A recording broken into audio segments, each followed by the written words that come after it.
ਰਸਨਾ ਪਵਿੱਤਰ ਕਰਨ ਲਈ ਤੇ ਅੰਤ ਦੇ ਸਮੇਂ ਜਮਾਂ ਤੋਂ ਬਚਣ ਲਈ। ਸਭ ਗੱਜ ਕੇ ਆਖੋ ਧੰਨ ਸ੍ਰੀ ਸਤਿਗੁਰੂ ਪ੍ਰਤਾਪ ਸਿੰਘ ਜੀ। ਬਾਣੀ ਵਿੱਚ ਇਹ ਤੁਕ ਹੈ, ਜਿਨੀ ਤੁਧਨੋਂ ਧਨ ਕਹਿਆ ਤਿਨ ਜਮ ਨੇੜ ਨਾ ਆਇਆ। ਪਹਿਲਾਂ ਹੀ ਮੈਨੂੰ ਇੱਥੇ ਇੱਕ ਉਜਾਗਰ ਸਿੰਘ ਮਲੂਕ ਸਿੰਘ ਦਾ ਲੜਕਾ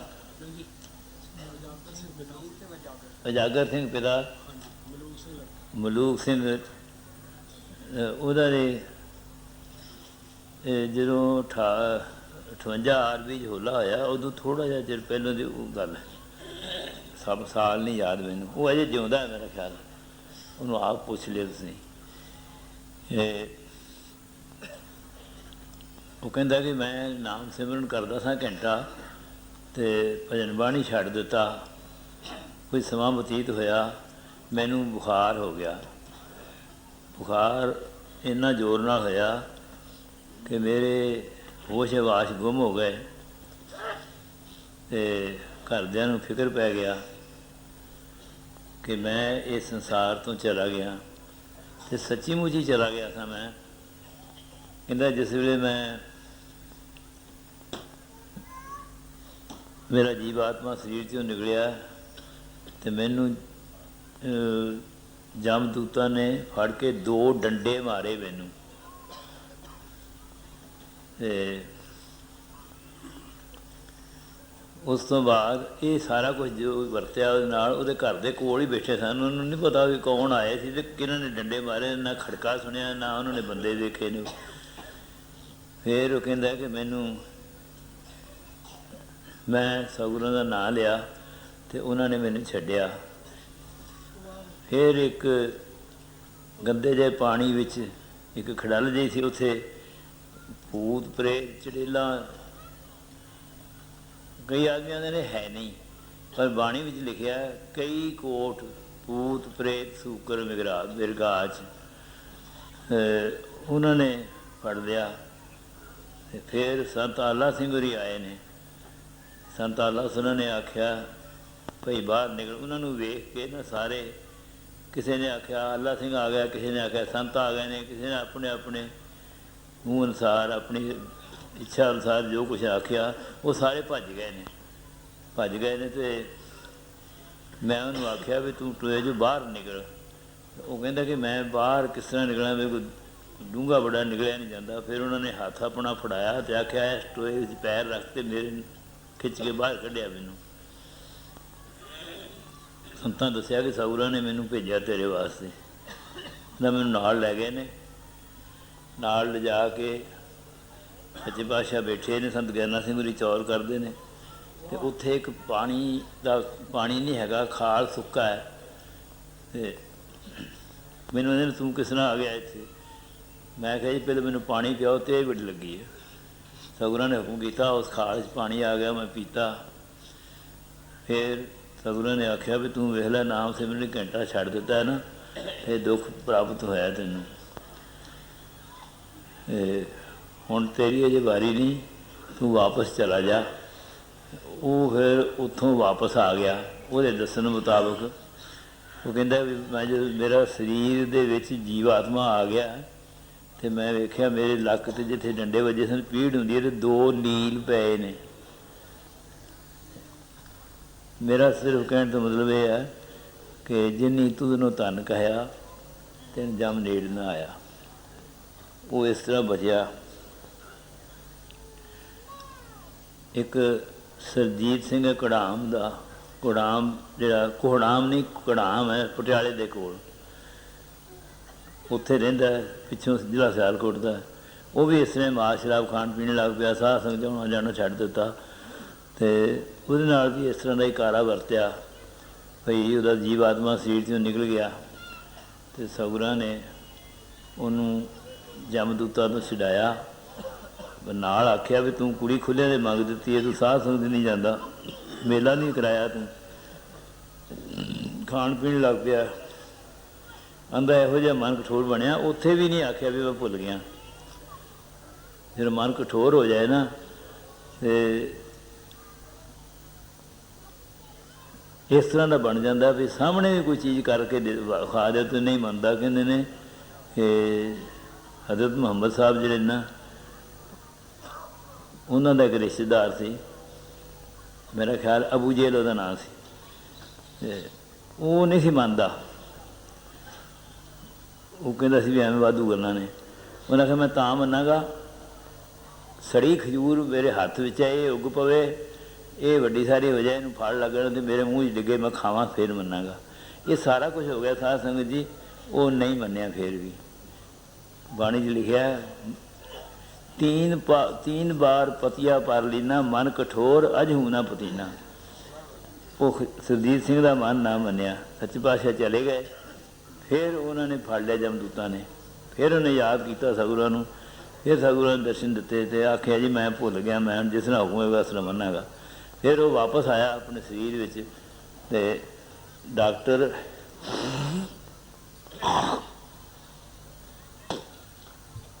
ਨੇ ਉਹਨੂੰ ਆਖਿਆ ਬਈ ਤੇਰੇ ਫੇਫੜੇ ਗਲ ਗਏ ਨੇ ਸ਼ਰਾਬ ਪੀ ਕੇ, ਅਤੇ ਹੁਣ ਤੂੰ ਦਵਾਈ ਕਰਾ ਚੰਗੀ ਤਰ੍ਹਾਂ ਦਾ, ਫੇਫੜੇ ਮੇਰੇ ਠੀਕ ਹੋ ਗਏ ਨੇ। ਅਤੇ ਮੈਂ ਹੁਣ ਜਿਸ ਵੇਲੇ ਉਹਨੂੰ ਇਹ ਦਰਸ਼ਨ ਹੋਇਆ, ਉੱਠ ਕੇ ਆ ਕੇ ਫਿਰ ਉਹਨੇ ਇਸ਼ਨਾਨ ਕੀਤਾ, ਇਸ਼ਨਾਨ ਕਰਕੇ ਫਿਰ ਲੰਮਾ ਪੈ ਗਿਆ।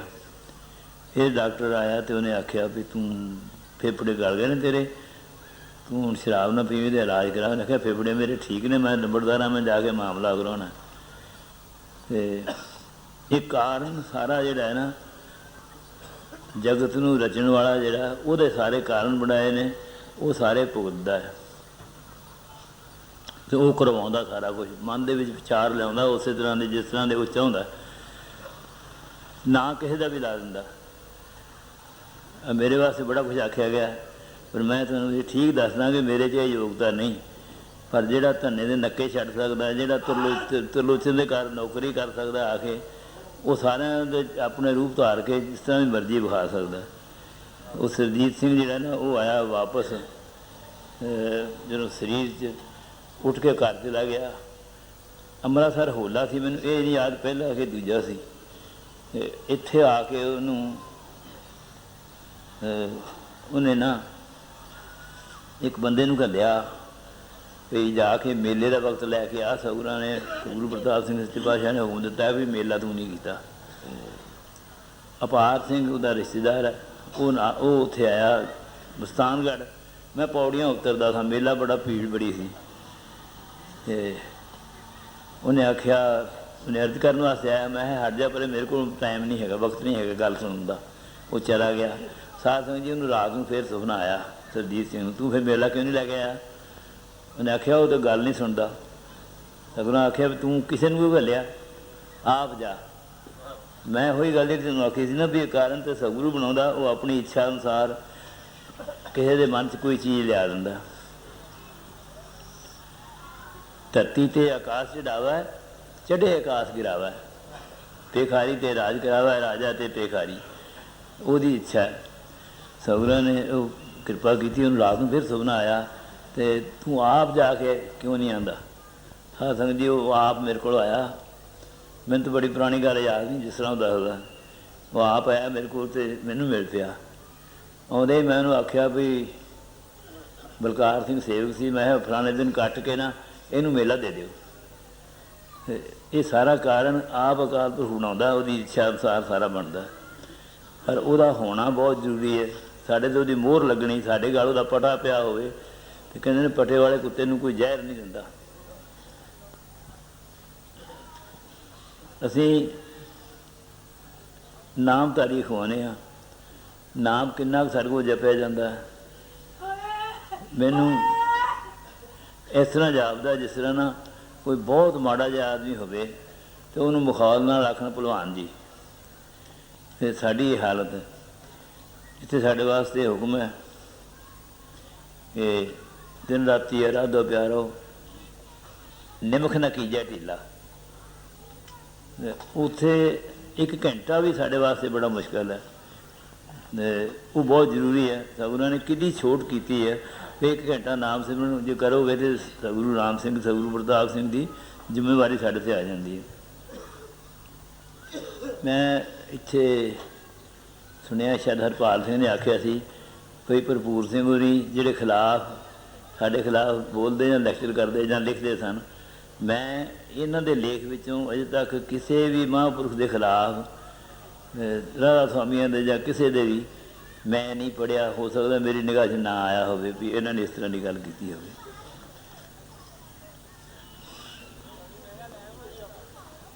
ਜਿਸ ਤਰ੍ਹਾਂ ਅਸੀਂ ਇੱਥੇ ਬੈਠਦੇ ਹਾਂ, ਇੱਥੋਂ ਕੁਛ ਲੈ ਕੇ ਜਾਣਾ, ਜਿਹੜੀਆਂ ਗੱਲਾਂ ਇੱਥੇ ਸੁਣੀਆਂ, ਜਿਹੜੀ ਬਾਣੀ ਸੁਣੀ ਹੈ, ਉਹਦੇ ਵਿੱਚ ਉਹਦਾ ਸਾਡੇ 'ਤੇ ਕੁਝ ਅਸਰ ਹੋਵੇ।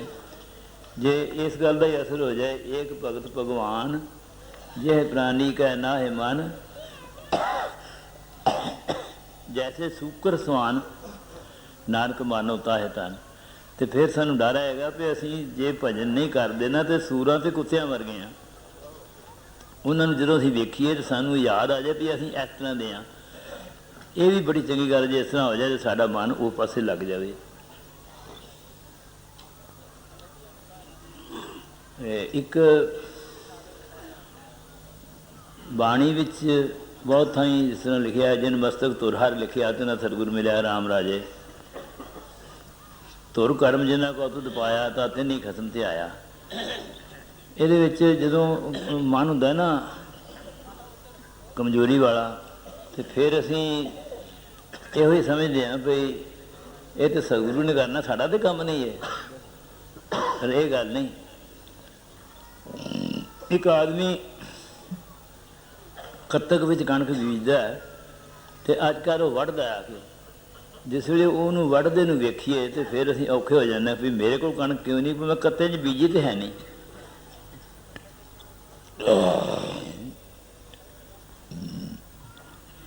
ਇਸ ਤਰ੍ਹਾਂ ਹੀ ਸਤਿਗੁਰਾਂ ਨੇ ਹੁਕਮ ਦਿੱਤਾ, ਰੇ ਮਨ ਵੱਤਰ ਬੀਜਣ ਨਾਓ, ਲਾਂਭੇ ਕੋ ਬਹਿ ਜਾ, ਵੱਤਰ ਬੀਜਣ ਨਾਓ ਬੋਏ ਖੇਤੀ ਲਾਏ ਮਨੂਆ ਭਲਾਓ ਸਮਾਂ ਸੁਆਓ। ਹੁਣ ਅੱਗੋਂ ਸਾਉਣ ਭਾਦੋਂ ਦੇ ਦਿਨ ਆਉਣੇ ਨੇ ਅਤੇ ਝੋਨਾ ਬੀਜਣ ਦੇ ਦਿਨ ਆਉਣੇ ਨੇ, ਪਰ ਹੁਣ ਬੀਜਦੇ ਤਾਂ ਨਹੀਂ ਹੋਣਾ। ਕੁਰਤਾ ਬੀਜ ਬੀਜੈ ਨਹੀਂ ਜੰਮੈ। ਜਿਸ ਇਹ ਸਤਿਗੁਰਾਂ ਨੇ ਸਾਨੂੰ ਮਨੁੱਖਾ ਜਨਮ ਦਿੱਤਾ ਹੈ ਸਿਰਫ ਇਸ ਵਾਸਤੇ ਕਿ ਸਾਡਾ ਆਵਾਗਾਉਣ ਵੀ ਜਿਹੜਾ ਨਾ ਉਹ ਵੀ ਇਸ ਤਰ੍ਹਾਂ ਦਾ ਹੈ ਵੀ ਜਦੋਂ ਸਿੱਖ ਜਿਹੜਾ ਸਤਿਗੁਰੂ ਦੇ ਵਿੱਚ ਪੂਰੀ ਤਰ੍ਹਾਂ ਸਮਾ ਜਾਵੇ ਅਤੇ ਉਹਦਾ ਆਉਣਾ ਜਾਣਾ ਜਿਹੜਾ ਨਾ ਉਹ ਗੁਰਮੁਖਾਂ ਵਾਲਾ ਹੋ ਜਾਂਦਾ, ਉਹਨੂੰ ਨਾ ਜਾਣ ਦੀ ਤਕਲੀਫ। ਭਾਈ ਹੀਰਾ ਸੁਰਾਂ ਨੇ ਇਸੇ ਵਾਸਤੇ ਆਖਿਆ ਸੀ ਨਾ, ਤੂੰ ਇਹ ਸਮਝ, ਅੰਗਰੇਜ਼ ਨੂੰ ਆਖਿਆ ਸੀ ਵੀ ਅਸੀਂ ਕਿਸੇ ਮਾਂ ਦਾ ਪੇਟ ਗੰਦਾ ਕਰਕੇ ਅਤੇ ਫਿਰ ਆਏ ਖੜਦੇ ਜਿੰਨੇ ਜੇ ਤੈਨੂੰ ਕੱਢ ਨਹੀਂ ਲੈਂਦੇ ਅਸੀਂ ਜਾਂਦੇ ਨਹੀਂ, ਮਰਦੇ ਖਤਮ ਨਹੀਂ ਹੁੰਦੇ ਸੀ। ਪਰ ਹਨੂੰਮਾਨ ਜੀ ਦੀ ਅਵਸਥਾ ਜਿਹੜੀ ਲਿਖੀ ਹੈ ਉਹ ਇਸ ਤਰ੍ਹਾਂ ਦੀ ਲਿਖੀ ਹੈ ਵੀ ਉਹਨੇ ਆਖਿਆ, ਸੱਚੇ ਪਾਤਸ਼ਾਹ ਹੋਰ ਕਿਸੇ ਚੀਜ਼ ਦੀ ਲੋੜ ਨਹੀਂ, ਇੱਕੋ ਲੋੜ ਹੈ ਵੀ ਜਦੋਂ ਤੂੰ ਇਸ ਸੰਸਾਰ 'ਤੇ ਆਵੇਂ ਤੇਰੇ ਨਾਲ ਹੀ ਆਈਏ, ਤੇਰੇ ਨਾਲ ਹੀ ਚਲੇ ਜਾਈਏ। ਉਹ ਆਵਾਗਾਉਣ ਨਹੀਂ, ਉਹਦੇ ਵਿੱਚ ਸਮਾ ਜਾਂਦੇ ਨੇ, ਉਸ ਤਰ੍ਹਾਂ ਦੇ ਹੀ ਹੋ ਜਾਂਦੇ ਨੇ। ਹਨੂੰਮਾਨ ਨੇ ਆਖਿਆ ਸੀ ਨਾ, ਮੈਂ ਪਾਉਣ ਆਉਂਦੀ ਅਤੇ ਪਾਉਣ ਦਾ ਰੂਪ, ਉਹਨੇ ਗਰੜ ਜੀ ਨੇ ਪਾਉਣ ਆਉਂਦੀ ਅਤੇ ਪਾਉਣ ਦਾ ਰੂਪ ਹੋ ਜਾਣਾ, ਅੱਗ ਦੀ ਪਰਲੋ ਆਉਂਦੀ ਤਾਂ ਅੱਗ ਦਾ ਰੂਪ ਹੋ ਜਾਣਾ, ਅਤੇ ਉਹਦੇ ਵਿੱਚ ਸਮਾ ਜਾਂਦੇ ਨੇ। ਅਤੇ ਜੇ ਤੁਸੀਂ ਦਸਮ ਗ੍ਰੰਥ ਪੜ੍ਹੋ ਨਾ, ਬੜਾ ਕੁਛ ਉਹਦੇ 'ਚ ਲਿਖਿਆ ਹੈ, ਬਹੁਤ ਸਿੱਖਿਆਦਾਇਕ ਗੱਲਾਂ ਨੇ। ਕਿ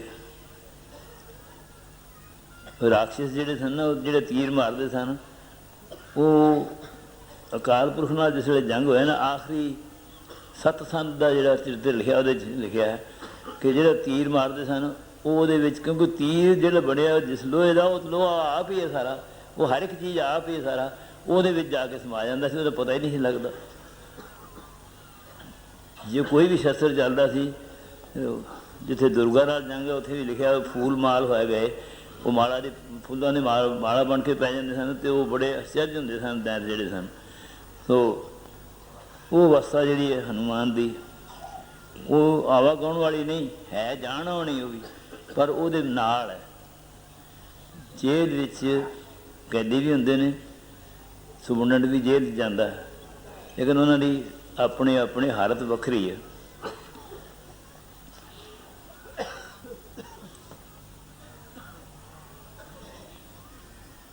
ਇੱਕ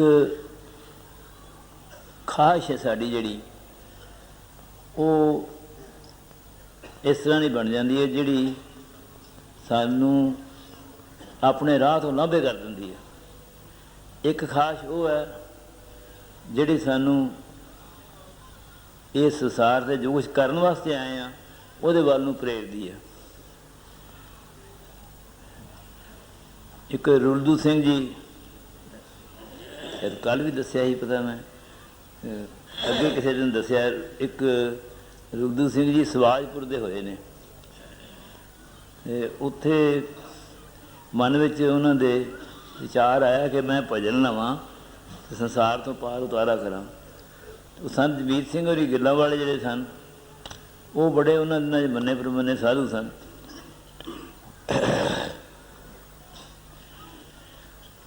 ਪਰ ਇਹ ਗੱਲ ਬਹੁਤ ਯਾਦ ਰੱਖਣ ਵਾਲੀ ਹੈ, ਕਿੰਨਾ ਵੀ ਸਾਧੂ ਹੋਵੇ, ਸੱਚੇ ਪਾਤਸ਼ਾਹ ਉਪਦੇਸ਼ 'ਚ ਆਉਂਦਾ, ਉਹ ਹਮੇਸ਼ਾ ਸਾਹਿਬ ਅਸਤੋ ਮਾਂ ਹਮੇਸ਼ਾ ਬੰਦਾ ਏ। ਉਹਨਾਂ ਦੇ ਮਨ 'ਚ ਕਿਸੇ ਵੇਲੇ ਸ਼ੰਕਾ ਹੋਈ, ਬੜੇ ਕਰਮਕਾਂਡੀ ਸਨ।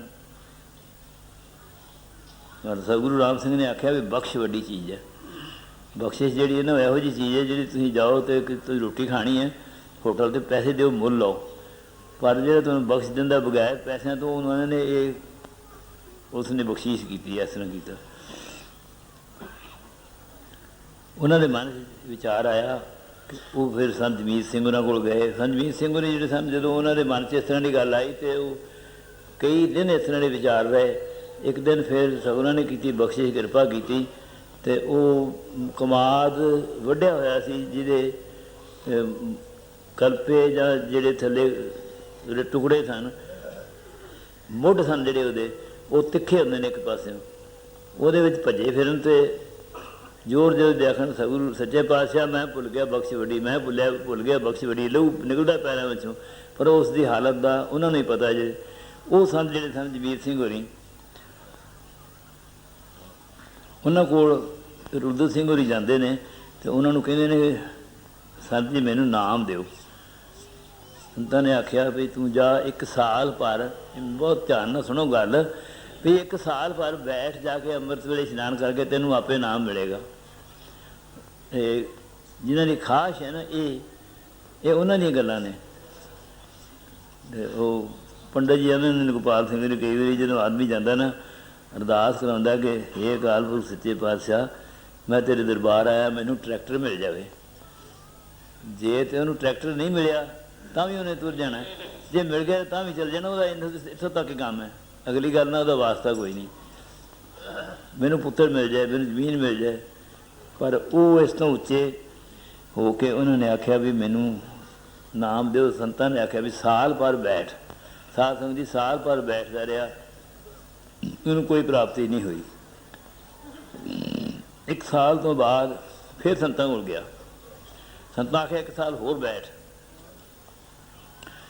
ਵੀ ਇਹ ਹਿਸਾਬ ਲਾਓ ਆਪਣੇ ਮਨ ਨਾਲ ਵਿਚਾਰ ਕਰਕੇ ਵੀ ਅਸੀਂ ਇੱਥੇ ਥੋੜ੍ਹੇ ਜਿਹੇ ਘੰਟੇ ਵੀ ਨਹੀਂ ਬੈਠ ਸਕਦੇ ਆ ਕੇ।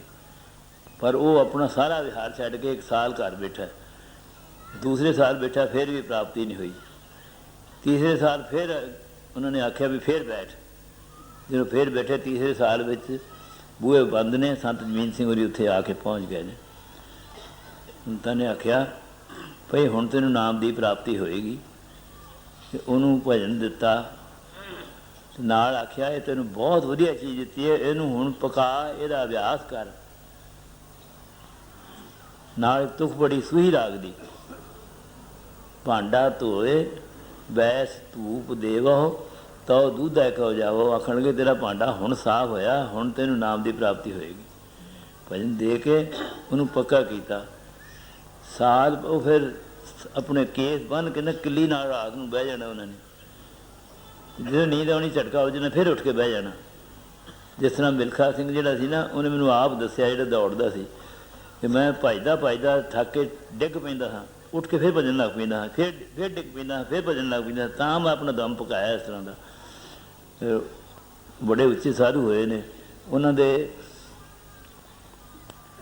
ਨੇੜੇ ਪਿੰਡ ਨਸ਼ਹਿਰਾ, ਜਿੱਥੋਂ ਦੇ ਕਿਰਪਾਲ ਸਿੰਘ ਹੋਰੀ ਇੱਥੇ ਰਹੇ, ਡਾਕਟਰ ਗੰਜ ਵਾਲੇ ਆ ਕੇ, ਉੱਥੇ ਸਤਿਗੁਰੂ ਰਾਮ ਸਿੰਘ ਸੱਚੇ ਪਾਤਸ਼ਾਹ ਦਾ ਉਤਾਰਾ ਸੀ। ਸਤਿਗੁਰੂ ਰਾਮ ਸਿੰਘ ਸੱਚੇ ਪਾਤਸ਼ਾਹ ਆ ਕੇ ਦਰਸ਼ਨ ਦਿੱਤਾ ਉਹਨਾਂ ਨੂੰ, ਅਤੇ ਰੁਲਦੂ ਸਿੰਘ ਉੱਥੇ ਜਾ ਕੇ ਅਰਜ਼ ਕੀਤੀ, ਸੱਚੇ ਪਾਤਸ਼ਾਹ ਮੇਰੇ ਘਰ ਚਰਨ ਪਾਓ। ਸਤਿਗੁਰਾਂ ਦੇ ਬਸਤਰ ਚਰਨਾਂ ਦਾ ਜੋੜਾ ਬਣਾ ਕੇ ਰੱਖਿਆ। ਜਿਸ ਵੇਲੇ ਸਤਿਗੁਰੂ ਰਾਮ ਸਿੰਘ ਸੱਚੇ ਪਾਤਸ਼ਾਹ ਘਰ ਆਏ, ਅਰਜ਼ ਮਨਜ਼ੂਰ ਹੋ ਗਈ, ਅਤੇ ਉਹਨੇ ਲਿਆ ਕੇ ਨਾ ਸਾਰੇ ਬਸਤਰ ਵਗੈਰਾ ਮੱਥਾ ਟੇਕਦੇ, ਜੋੜਾ ਨਾ ਮੱਥਾ ਟੇਕਿਆ। ਮਨ ਵਿੱਚ ਇਹ ਗੱਲ ਆ ਗਈ ਇਹ ਜੋੜਾ ਜਿਹੜਾ ਹੈ ਸਖਤ ਹੈ, ਸਤਿਗੁਰਾਂ ਦੇ ਚਰਨ ਕੋਮਲ ਨੇ, ਨਵਾਂ ਜੋੜਾ ਇਹ ਲੱਗੇਗਾ ਸਭ। ਪਰ ਉਹ ਘਟ ਘਟ ਕੇ ਅੰਤਰ ਕੀ ਜਾਣਤ, ਭਲੇ ਬੁਰੇ ਕੀ ਪੀਰ ਪਛਾਨਤ। ਸਤਿਗੁਰਾਂ ਆਖਿਆ ਰਘੂ ਦਸਿਆ ਉਹ ਜੋੜਾ ਲਾਇਆ ਮੈਨੂੰ ਨਹੀਂ ਲੱਗਦਾ। ਮੱਥਾ ਟੇਕਿਆ ਅਤੇ ਬਹੁਤ ਵੱਡੇ ਸਾਧੂ ਹੋਏ ਨੇ। ਪਿੰਡ ਵਿੱਚ ਇੱਕ ਵਾਰ ਇਹੋ ਜਿਹੀ ਬਿਮਾਰੀ ਪੈ ਗਈ, ਜਿਹਨੂੰ ਬਿਮਾਰੀ ਹੋਵੇ ਉਹ ਬੰਦਾ ਮਰ ਜਾਏ। ਜਿਹਨੂੰ ਇੱਕ ਬਾਈ ਆਈ ਭੱਜੀ ਭੱਜੀ, ਹਾਂਜੀ ਸਾਂਝੀ ਮੇਰਾ ਪੁੱਤਰ ਜਿਹੜਾ ਉਹ ਮਰ ਚੱਲਿਆ, ਉਹਨੂੰ ਬਚਾਓ ਕਿਸੇ ਤਰ੍ਹਾਂ। ਅਨੰਦ ਤੇਰਾ ਪੁੱਤਰ ਨਹੀਂ ਮਰਦਾ, ਮੇਰਾ ਜਵਾਈ ਕੰਗੀ ਕੰਗ ਪਿੰਡ ਹੈ ਉੱਥੇ, ਜਿੱਥੋਂ ਦਾ ਤੁਹਾਡੇ ਕੋਲ ਆ ਬੂਟਾ ਸਿੰਘ ਨਾ, ਇੱਥੇ ਜਗਤ ਸਿੰਘ ਦਾ ਲੜਕਾ ਇਹਨਾਂ ਦਾ ਪਿੰਡ, ਉੱਥੇ ਮੇਰਾ ਜਵਾਈ ਹੈ, ਉਹ ਮਰ ਗਿਆ। ਇਹ ਬੜੀ ਔਖੀ ਗੱਲ ਹੈ ਭਈ ਜਵਾਈ ਮਰ ਗਿਆ, ਧੀ ਰੰਡੀ ਹੋ ਗਈ ਹੈ। ਪਰ ਉਹਨਾਂ ਨੂੰ ਉਹ ਇਸ ਗੱਲ ਤੋਂ ਬਹੁਤ ਉੱਚੇ ਹੁੰਦੇ ਨੇ। ਹਵਾਈ ਜਹਾਜ਼ ਚੜ੍ਹਿਆ ਜਾਵੇ ਨਾ ਆਦਮੀ, ਥੱਲੇ ਕੁੱਤੇ ਭੌਂਕਦੇ ਹੋਣ, ਥੱਲੇ ਲੜਾਈ ਹੁੰਦੀ ਹੋਵੇ, ਕੁਛ ਹੋਵੇ, ਉੱਥੇ ਕੋਈ ਨਹੀਂ ਪਹੁੰਚਦਾ। ਉਹਨਾਂ ਦੀ ਅਵਸਥਾ ਇਸ ਤਰ੍ਹਾਂ ਦੀ ਹੋ ਜਾਂਦੀ ਹੈ। ਫਿਰ ਅਖੀਰ ਦੇ ਜਿਸ ਵੇਲੇ ਉਹਨਾਂ ਦਾ ਚਲਾਣੇ ਦਾ ਸਮਾਂ ਆਇਆ ਤਾਂ ਆਪਣੇ ਪੁੱਤਰ ਨੂੰ ਆਖਣ ਲੱਗੇ ਵੀ ਹੁਣ ਮੈਨੂੰ ਸੁਖਮਨੀ ਸਾਹਿਬ ਦਾ ਪਾਠ ਸੁਣਾ। ਸੁਖਮਨੀ ਸਾਹਿਬ ਦਾ ਪਾਠ ਪੂਰਾ ਹੋਇਆ, ਇਸ ਮੰਜੇ 'ਤੇ ਬੈਠੇ ਨੇ। ਪਾਠ ਜਿਸ ਵੇਲੇ ਪੂਰਾ ਹੋਇਆ ਸੁਖਮਨੀ ਸਾਹਿਬ ਦਾ, ਅਤੇ ਉਹਨਾਂ ਨੇ ਵੇਖਿਆ ਅਤੇ ਸੰਤਾਂ ਦੇ ਪ੍ਰਾਣ ਹੈ ਨਹੀਂ। ਉਹ ਜਾਣਾ ਆਉਣਾ ਤਾਂ ਬਣਿਆ, ਪਰ ਸਤਿਗੁਰੂ ਕਿਰਪਾ ਕਰੇ ਜਿਹੜੇ ਚੰਗੀ ਤਰ੍ਹਾਂ ਜਾਂਦੇ ਨੇ। ਸਤਿਗੁਰੂ ਦੀ ਬਹੁਤ ਬੇਅੰਤ, ਇਹ ਕੋਈ ਜ਼ਰੂਰੀ ਨਹੀਂ ਵੀ ਉਸ ਦਾ ਭਜਨ ਲਿਆ ਹੋਵੇ, ਉਸ ਦਾ ਨਾਮ ਸਿਮਰਨ ਕਰਦਾ ਹੋਵੇ, ਉਸ ਦਾ ਅਖਵਾਉਂਦਾ ਹੋਵੇ, ਇਹ ਵੀ ਨਹੀਂ। ਉਹਦੀ ਜਿਹਦੇ 'ਤੇ ਰਜਾ ਹੈ, ਸਾਰੀ ਦੁਨੀਆ ਦਾ ਉਹ ਮਾਲਕ ਹੈ। ਇੱਕ ਤੁਹਾਨੂੰ ਹੋਰ ਦੱਸਣਾ ਗੱਲ, ਰਾਜਾ ਸਾਹਿਬ ਫਰੀਦਕੋਟ ਜਿਹੜੇ ਸਨ, ਸੱਚੇ ਪਾਤਸ਼ਾਹ ਦਾ ਉਪਦੇਸ਼ ਵੀ ਯਾਦ ਆਉਂਦਾ ਕਿ ਮਹਾਰਾਜਾ ਫਰੀਦਕੋਟ ਮੇਰੇ ਨਾਲ ਬੜਾ ਪਿਆਰ ਕਰਦੇ ਸੀ, ਅਤੇ ਉਹ ਜਦੋਂ ਠਾਠੀ ਬੰਨੀ ਹੁੰਦੀ ਸੀ ਨਾ, ਮੈਂ ਜਦੋਂ ਚਲੇ ਜਾਂਦਾ ਖੋਲ੍ਹ ਕੇ ਆਉਂਦੇ ਸਨ। ਸਤਿਗੁਰਾਂ ਦੇ ਸਰੀਰ 'ਚ ਚੱਲਣ ਤੋਂ ਬਾਅਦ ਮੈਨੂੰ ਪਤਾ ਨਹੀਂ ਕਿੰਨੇ ਕੁ ਸਾਲ ਰਾਜਾ ਸਾਹਿਬ ਫਰੀਦਕੋਟ ਰਹੇ ਨੇ। ਉਹ ਬਿਮਾਰ ਹੋ ਗਏ, ਗੰਗਾ ਰਾਮ ਹਸਪਤਾਲ ਦਾਖਲ ਹੋ ਗਏ। ਜਿਸ ਵੇਲੇ ਅੰਤ ਦਾ ਸਮਾਂ ਆਇਆ ਅਤੇ ਨਰਸਾਂ ਨੂੰ ਆਉਂਦੇ ਨੇ ਕੁਰਸੀ ਲਿਆਓ, ਕੁਰਸੀ ਛੇਤੀ। ਉਹਨਾਂ ਕਿ ਕੀ ਕਰਨੀ, ਉਹਨਾਂ ਕਿਹਾ ਸਤਿਗੁਰੂ ਪ੍ਰਤਾਪ ਸਿੰਘ ਆਏ ਨੇ, ਅਤੇ ਉਹਨੇ ਸੰਤ ਨਹੀਂ ਦੱਸੇ, ਤੁਹਾਨੂੰ ਨਹੀਂ ਦੱਸੇ, ਮੈਨੂੰ ਦੱਸੇ ਨੇ। ਹੁਣ ਦੱਸੋ ਵੀ ਉਹ ਰਾਜੇ ਨੇ ਮੈਨੂੰ ਨਹੀਂ ਪਤਾ ਭਜਨ ਲਿਆ ਉਹਨੇ ਕਿ ਨਹੀਂ ਲਿਆ, ਪਰ ਉਹਦੇ ਸਾਰੇ ਨੇ। ਉਹਦੇ 'ਤੇ ਅਸੀਂ ਬੰਧਨ ਨਹੀਂ ਲਾ ਸਕਦੇ ਵੀ ਤੂੰ ਇਹਨੂੰ, ਜਦੋਂ ਮੈਂ ਤੇਰਾ ਇੰਨਾ ਭਜਨ ਕਰਦਾ, ਮੇਰੇ 'ਤੇ ਤੇਰੀ ਨਿਗਾਹ ਕਿਉਂ ਨਹੀਂ, ਉਹਦੇ 'ਤੇ ਕਿਉਂ ਹੋਈ ਹੈ? ਉਹਦੇ 'ਤੇ ਕੋਈ ਬੰਧਨ ਨਹੀਂ, ਉਹ ਬੰਧਨਾਂ ਤੋਂ ਮੁਕਤ ਹੈ। ਉਹ ਸਾਨੂੰ ਬੰਧਨਾਂ ਤੋਂ ਮੁਕਤ ਕਰਦਾ, ਵੀ ਬੰਧਨ ਕਿੱਥੋਂ ਹੋ ਸਕਦਾ? ਇਹ ਮੈਨੂੰ ਉਹਨਾਂ ਦੇ ਛੋਟੇ ਭਰਾ ਕੰਵਰ ਮਨਜੀਤ ਇੰਦਰ ਸਿੰਘ ਉਹਨਾਂ ਨੇ ਗੱਲ ਸੁਣਾਈ, ਅਤੇ ਇੰਨੇ ਚਿਰ 'ਚ ਉਹਨਾਂ ਦਾ ਸਰੀਰ ਜਿਹੜਾ ਸੀ ਪ੍ਰਾਣ ਅੰਤ ਹੋ ਗਿਆ। ਇਸ ਤਰ੍ਹਾਂ ਸਤਿਗੁਰੂ ਕਿਰਪਾ ਕਰਦਾ ਹੈ ਆਪਣੇ ਸੇਵਕਾਂ ਨੂੰ, ਜਿਹਨੂੰ ਉਹਦੀ ਰਜਾ ਉਹ ਲੈਣ ਆਉਂਦਾ, ਉਹਨੂੰ ਕੋਈ ਤਕਲੀਫ ਨਹੀਂ ਹੋਣ ਦਿੰਦਾ। ਇੱਥੇ ਆ ਕੇ ਸਤਿਗੁਰੂ ਪ੍ਰਤਾਪ ਸਿੰਘ ਸੱਚੇ ਪਾਤਸ਼ਾਹ ਦਾ ਉਪਦੇਸ਼ ਬਾਰ-ਬਾਰ ਸੁਣਿਆ ਕਿ ਜੇ ਸੁੱਖ ਲੈਣਾ ਈਰਖਾ ਛੱਡ ਦਿਓ। ਤੁਸੀਂ ਦੱਸੋ ਇਹਦੇ 'ਤੇ ਕਿੰਨੇ ਕੁ ਪੈਸੇ ਲੱਗ ਜਾਂਦੇ ਨੇ? ਅਤੇ ਕੋਈ ਕਾਰ ਲੈਣੀ ਪੈਂਦੀ ਹੈ ਉੱਥੇ ਜਾਣ ਵਾਸਤੇ, ਕੋਈ ਹਵਾਈ ਜਹਾਜ਼ ਚੜ੍ਹਨਾ ਪੈਂਦਾ, ਕੋਈ ਕਿਰਾਇਆ ਖਰਚ ਕਰਨਾ ਪੈਂਦਾ। ਸਿਰਫ ਇੰਨਾ ਹੀ ਕੰਮ ਹੈ ਵੀ ਈਰਖਾ ਛੱਡ ਦਿਓ ਅਤੇ ਜੇ ਸੁਖੀ ਲੈਣਾ, ਸੁਖੀ ਰਹਿਣਾ ਤੁਸੀਂ। ਇਹ ਵੀ ਸਾਡੇ ਕੋਲ ਛੁੱਟਦੀ। ਇੱਥੇ ਆ ਕੇ ਵੀ ਇਹ ਗੱਲਾਂ ਨਾ ਛੁੱਟਣ। ਫਿਰ ਭਾਈ ਗੁਰਦਾਸ ਨੇ ਲਿਖਿਆ, ਮਾਇਆ ਡਰ ਡਰਪਤ ਹਾਰ ਗੁਰਦੁਆਰੇ ਜਾਏ, ਕਹਾ ਜਾਓ ਵਿਆਪਿਆ ਮਾਇਆ ਕਹਾਂ ਠਹਿਰਾਈ ਹੈ। ਪਹਿਲੇ ਲਿਖਿਆ ਵੀ ਜੇ ਬੇੜੀ ਵਿੱਚ ਅੱਗ ਲੱਗ ਜਾਏ ਨਾ, ਅਤੇ ਫਿਰ ਆਦਮੀ ਕਿਸ ਤਰ੍ਹਾਂ ਬਚ ਸਕਦਾ? ਕਿ ਬੇੜੀ ਦੀ ਅੱਗ ਨੂੰ ਪਾਣੀ ਨਾਲ ਬੁਝਣਾ ਅੱਗ ਨੇ। ਜੇ ਪਾਣੀ ਪਾਉਂਦੇ ਆ ਅਤੇ ਬੇੜੀ ਡੁੱਬਦੀ ਹੈ, ਜੇ ਨਹੀਂ ਪਾਉਂਦੇ ਤਾਂ ਅੱਗ ਨਾਲ ਛੱਡਦੇ ਹਾਂ। ਰਾਜੇ ਦੇ ਕੋਲ ਜਾ ਕੇ ਸ਼ਿਕਾਇਤ ਲੈ ਕੇ ਜਾਵੇ ਅਤੇ ਰਾਜੇ ਫੜ ਲਵੇ ਉਹਨੂੰ, ਕੁੱਟੇ, ਕੋਤਵਾਲ ਕੁੱਟੇ, ਅਤੇ ਸ਼ਿਕਾਇਤ ਕਿੱਥੇ ਕਰੇ ਜਾ ਕੇ? ਅਖੀਰਲੀ ਤੋਂ ਉਹਦੇ ਭਾਈ ਗੁਰਦਾਸ ਜੀ ਨੇ ਲਿਖਿਆ, ਮਾਇਆ ਡਰ ਡਰਪਤ ਹਾਰ ਗੁਰਦੁਆਰੇ ਜਾਏ, ਤਹਾਂ ਜਾਓ ਵਿਆਪੈ ਮਾਇਆ ਕਹਾਂ ਠਹਿਰਾਈ ਹੈ।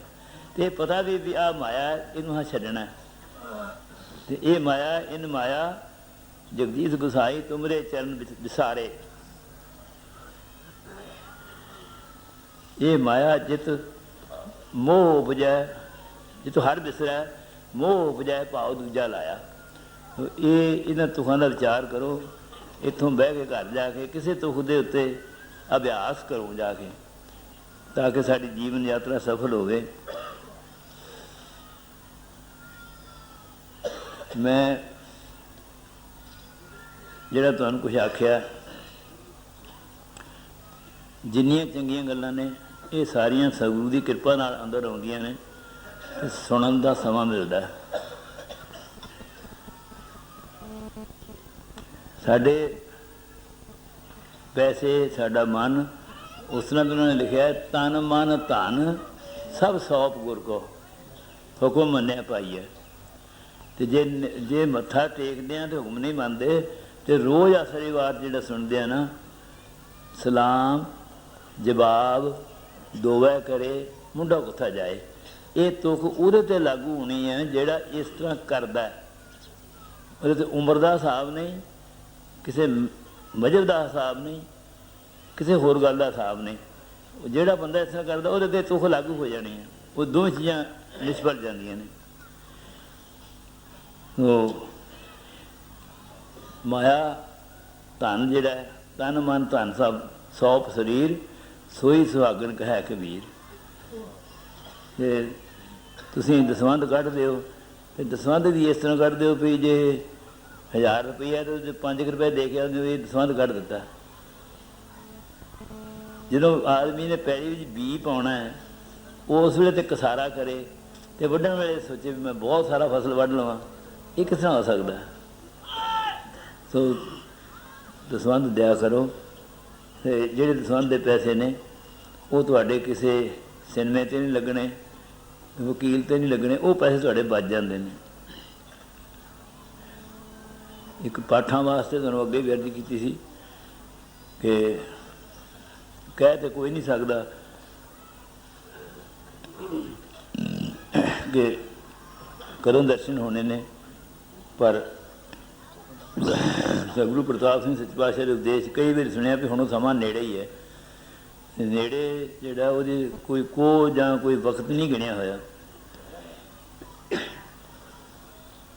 ਕਈ ਆਦਮੀ ਇਸ ਤਰ੍ਹਾਂ ਭੁਲੇਖਾ ਵੀ ਪਾਉਂਦੇ ਨੇ। ਮੈਂ ਸਿਰਫ ਇਹ ਤੁਹਾਨੂੰ ਅਰਜ਼ ਕੀਤੀ ਹੈ ਭਈ ਸਤਿਗੁਰਾਂ ਦੇ ਹੁਕਮ ਮੁਤਾਬਕ ਚੱਲਿਆ ਜਾਵੇ। ਸੱਚੇ ਪਾਤਸ਼ਾਹ ਦੇ ਉਪਦੇਸ਼ 'ਚ ਰਿਕਾਰਡ ਹੋਇਆ ਭਈ ਕਈ ਆਦਮੀਆਂ ਦੇ ਨੇ 1 ਘੰਟਾ ਜੋ ਕਰਦੇ ਹੋ, ਬਾਕੀ ਘੰਟੇ ਕਿੱਥੇ ਜਾਂਦੇ ਨੇ। ਸੱਚੇ ਪਾਤਸ਼ਾਹ ਸ਼ੁਕਰ ਕਰੋ 1 ਘੰਟਾ ਕਰਦੇ ਹਾਂ। ਮੈਨੂੰ ਪਤਾ ਜਿਨ੍ਹਾਂ ਨੇ ਆਖਿਆ ਪਰ ਮੈਂ ਨਾਂ ਨਹੀਂ ਲੈਣਾ ਕਿਸੇ ਦਾ। ਇਸ ਤਰ੍ਹਾਂ ਕੋਲੋਂ ਆਇਆ ਵੀ ਕਹਿੰਦੇ ਸਿਕੰਦਰ ਜਿਹੜਾ ਸੀ ਨਾ, ਸਾਰੀ ਦੁਨੀਆ ਨੂੰ ਜਿੱਤਦਾ ਜਿਸ ਵੇਲੇ ਉਹਨੇ ਆਖਿਆ ਦੇਵਤੇ ਜਿਹੜਾ ਅੰਮ੍ਰਿਤ ਪੀਂਦੇ ਨੇ ਉਹ ਕਿੱਥੇ ਹੈ, ਮੈਂ ਉੱਥੇ ਜਾਵਾਂ। ਉੱਥੇ ਪਹੁੰਚ ਗਿਆ। ਦੇਵਤਿਆਂ ਨੇ ਸੋਚਿਆ ਵੀ ਇਹ ਤਾਂ ਬਹੁਤ ਕੰਮ ਖਰਾਬ ਹੋਣਾ ਜੇ ਪੀ ਗਿਆ। ਅਤੇ ਇੱਕ ਅਪਸ਼ਰਾ ਦੀ ਡਿਊਟੀ ਲਾਈ ਉਹਨਾਂ ਨੇ, ਨਾਂ ਭੁੱਲ ਗਿਆ ਉਹਦਾ। ਉਹਨੂੰ ਆਖਿਆ ਵੀ ਤੂੰ ਨਾ ਅੰਮ੍ਰਿਤ ਨਹੀਂ ਪੀਣ ਦੇਣਾ ਉਹਨੂੰ। ਉਹ ਇੱਕ ਗਲਿਆ ਸੜਿਆ ਜਿਹਾ ਪੰਛੀ ਬਣ ਕੇ ਨਾ ਅੰਮ੍ਰਿਤ ਦੇ ਕਲਸ਼ ਕੋਲ ਬਹਿ ਗਿਆ ਜਾ ਕੇ। ਸਿਕੰਦਰ ਜਿਸ ਵੇਲੇ ਉੱਥੇ ਪਹੁੰਚਿਆ ਉਹਦੀ ਹਾਲਤ ਵੇਖੀ। ਉਹਨੇ ਆਖਿਆ ਤੂੰ ਇਸ ਤਰ੍ਹਾਂ ਦੀ ਕੀ ਹਾਲਤ ਤੇਰੀ ਕਿਵੇਂ ਬਣੀ ਹੈ। ਆਂਦਾ ਭੈੜਾ ਪਾਣੀ ਪੀ ਕੇ ਬਣ ਗਈ ਮੇਰੀ ਹਾਲਤ ਇਸ ਤਰ੍ਹਾਂ ਦੀ। ਉਹ ਉੱਥੋਂ ਹੋ ਕੇ ਵਾਪਸ ਮੁੜ ਆਇਆ। ਕਈ ਇਸ ਤਰ੍ਹਾਂ ਦੇ ਕੰਮ ਹੁੰਦੇ ਨੇ ਜਿਹੜੇ ਲੋਕ ਭੁਲੇਖਾ ਪਾਉਂਦੇ ਨੇ। ਕਈ ਆਦਮੀਆਂ ਨੇ ਤੂੰ ਫਲਾਣੇ ਕੋਲ ਸਰਾਫ ਨਾ ਲੈ ਲਈ। ਪਹਿਲੀ ਗੱਲ ਤਾਂ ਇਹ ਹੈ ਵੀ ਵਰ ਸਰਾਫ ਜਿਹੜਾ ਸਾਧੂ ਤਾਂ ਦਿੰਦਾ ਹੀ ਨਹੀਂ ਇਸ ਤਰ੍ਹਾਂ ਕਦੇ, ਜਿਹੜਾ ਸਤਿਗੁਰੂ ਨੂੰ ਮਿਲਣ ਵਾਲਾ, ਨਾਮ ਜਪਣ ਵਾਲਾ। ਦੂਸਰੀ ਗੱਲ ਇਹ ਹੈ ਵੀ ਸੁਖਦੇਵ ਜੀ ਜਿਹੜੇ ਸਨ ਨਾ ਉਹ 16 ਕਲਾ ਸੰਪੂਰਨ ਸਨ। ਅਤੇ ਰਾਜੇ ਜਨਕ ਕੋਲ ਗਏ, ਗੁਰੂ ਧਾਰਿਆ ਅਤੇ ਉਹਨਾਂ ਦੇ ਕੁਛ ਕੰਮ ਵੇਖ ਕੇ ਉਹਨਾਂ ਦੇ ਮਨ 'ਚ ਸ਼ੰਕਾ ਹੋ ਗਈ। ਇਹ ਆਖਿਆ ਵੀ ਕੁਛ ਨਹੀਂ, ਮਨ 'ਚ ਸ਼ੰਕਾ ਹੋਈ। ਉਹਦੀ 16 ਕਲਾ 'ਚ ਸਤਿ ਸ੍ਰੀ ਅਕਾਲ ਹੋ ਗਈਆਂ। ਜਿਹਨੇ ਕਲਾ ਹੀ ਮੁੱਕ ਗਏ ਨੇ ਉਹਨੇ ਸਰਾਪ ਕੀ ਜਾਣਾ, ਆਖਣਾ ਕੀ ਹੈ ਉਹਨੇ। ਜਿਹੜਾ ਗੁਰੂ ਤੋਂ ਲਾਂਭੇ ਹੋ ਗਿਆ, ਸ਼ੰਕਾ ਕਰ ਬੈਠਾ। ਤੋ ਅਰਦਾਸ ਕਰਿਆ ਕਰੋ ਸਤਿਗੁਰਾਂ ਦੇ ਚਰਨਾਂ 'ਚ ਕਿ ਕਿਰਪਾ ਹੋਵੇ ਤੇ ਅਸੀਂ ਸਿੱਖ ਬਣ ਸਕੀਏ। ਦੁਨੀਆਦਾਰ ਬਣਨਾ ਵੀ ਬੜਾ ਔਖਾ ਹੈ, ਪਰ ਸਿੱਖ ਬਣਨਾ ਹੋਰ ਬਹੁਤ ਔਖਾ ਹੈ। ਦੁਨੀਆ ਨਾ ਸਲਾਹੇ ਜੋ ਮਰ ਵੰਝ ਸੀ, ਲੋਕਾ ਨਾ ਸਲਾਹੇ ਜੋ ਮਰ ਖਾਕ ਥੀ। ਵਾਹ ਮੇਰੇ ਸਾਹਿਬਾ ਵਾਹ, ਗੁਰਮੁਖ ਸਦਾ ਸਲਾਹੀਆ, ਸੱਚਾ ਬੇਪਰਵਾਹ। ਮੈਂ ਇਹ ਕਰਕੇ ਅੱਗੇ ਲਾਉਂਗਾ। ਪਰਮ ਸਤਿਕਾਰਯੋਗ ਸਾਧ ਸੰਗਤ, ਮਨ ਬਿਰਤੀ ਇਕਾਗਰ ਕਰਨ ਲਈ, ਰਸਨਾ ਪਵਿੱਤਰ ਕਰਨ ਲਈ ਸਭ ਗੱਜ ਕੇ ਆਖੋ ਧੰਨ ਸ੍ਰੀ ਸਤਿਗੁਰੂ ਪ੍ਰਤਾਪ ਸਿੰਘ ਜੀ। आपने कुछ दिनों तो सत्संग किया, गुरबाणी का पाठ शब्द सुने ने, विद्वानों के विचार इस बारे सुने ने कि इस संसार ते असीं किस लिए आए हाँ। असां ये वेशभूषा इस तरह के कपड़े क्यों पाए ने, असीं इत्थों जाण दे वेले किस तरह जाना है ते कित्थे जाके रहना है। इस तरह के दो ढंगां दे विचार साडे सामने आउंदे ने। एक तो ये है कि इस संसार तो जाके जमना मरना मुक जाता है, एक थां ते साडा टिकाणा हो जाता है। दूसरे विचार ये ने हनुमान जी वाले कि जदों तू आवें तेरे नाल आईए, जदों तू चला जावें तेरे नाल ही जाइए।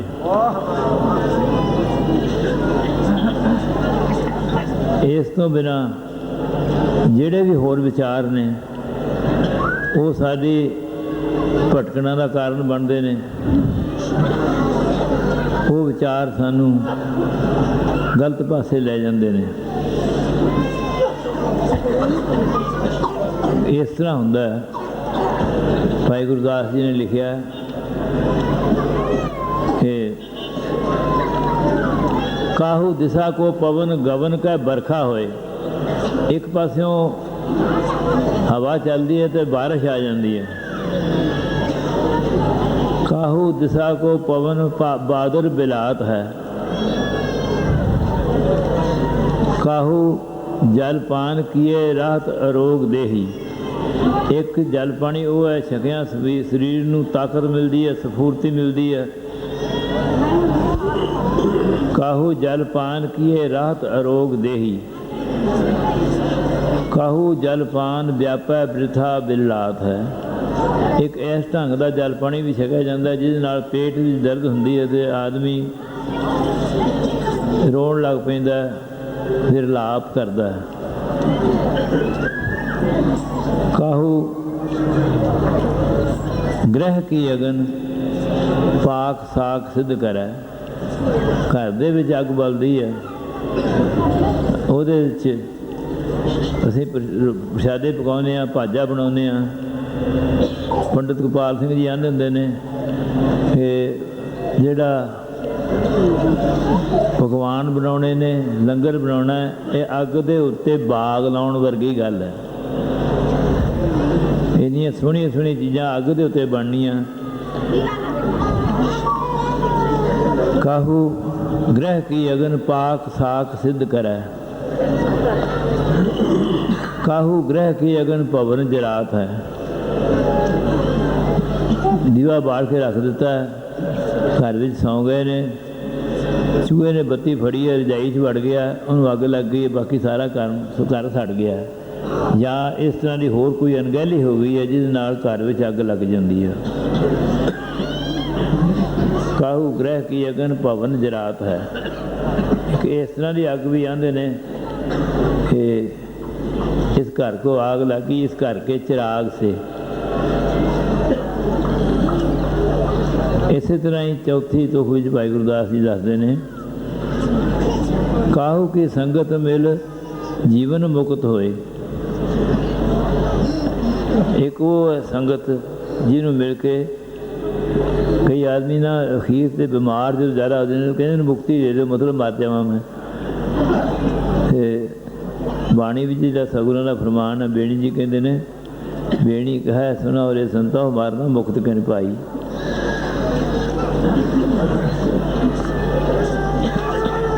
ਕਾਹੂ ਕੀ ਸੰਗਤ ਮਿਲ ਜੀਵਨ ਮੁਕਤ ਹੋਏ। ਉਹ ਜਿਉਂਦੇ ਹੀ ਮੁਕਤ ਹੋ ਜਾਂਦੇ ਨੇ।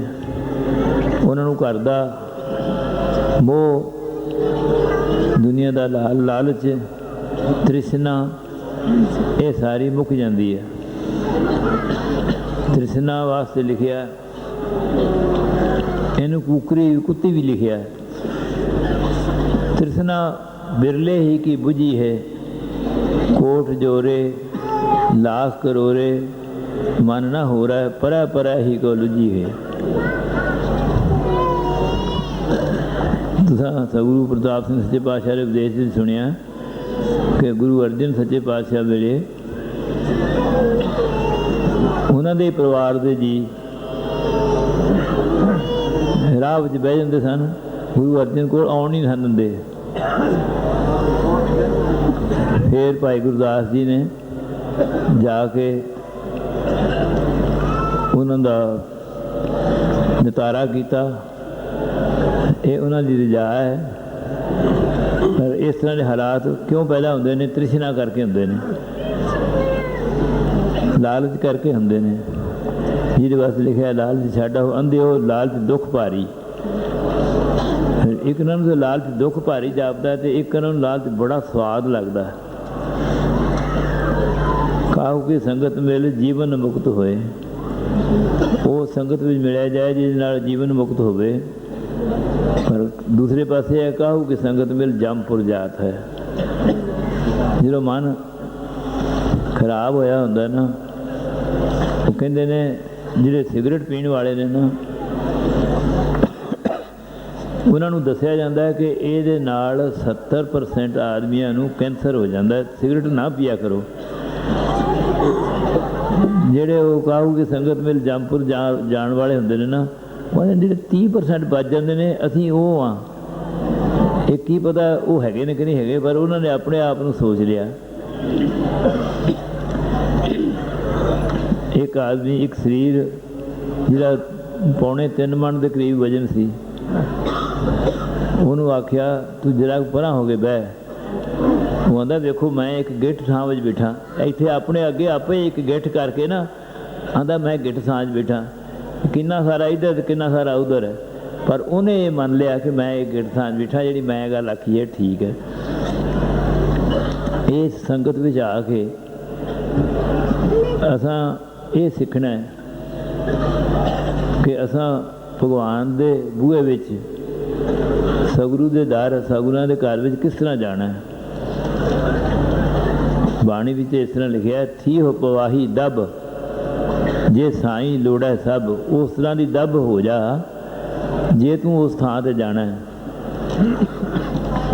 ਇੱਕ ਛਿੱਜਾ ਹੈ ਵਿਆਹ ਲਤਾੜੀਆ ਹੈ, ਤਾਂ ਸਾਈਂ ਦਾ ਦਰਬਾੜੀ ਹੈ।